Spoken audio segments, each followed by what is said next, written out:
Kaya gala, bago mo i-scroll yung video ito, malay mo makatulong to sa'yo. Alam ko may pangarap ka sa pamilya, nangarap ka rin kay gala. Dahil ako, nangarap lang din. Kung meron kang pangarap, ipagpatuloy mo kay gala. Dahil pag susuko ka, talo ka.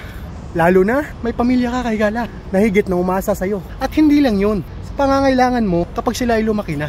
Kaya kung ako sa'yo, at bata ka pa, ikaw ang makakasagot sa pangarap na hangad mo. Oo, mahirap. Talagang ganun kay gala. Dahil ako, dumaan din naman sa hirap. Huwag kalimutan tumawag sa taas kay gala. Dahil siya lamang ang makapagbigay sa'yo ng tip at idea. Oo kay gala, totoo yan. Sana, itong taon na ito, ikaw na yung susunod na ma-deploy dito. Or kahit saang bansa na gusto mo. Masaya ako dahil napanood mo tong video na ito. At sobrang saya ko dahil binlis ka ng Panginoon kay gala. Uhahay, may tiwala ako sa'yo. Alam ko, malakas ang loob mo. Hanggang dito na lang kay gala. Maraming salamat sa sulit na suporta mo. This is Jessin Macao. Uhahay! Paalam kay gala!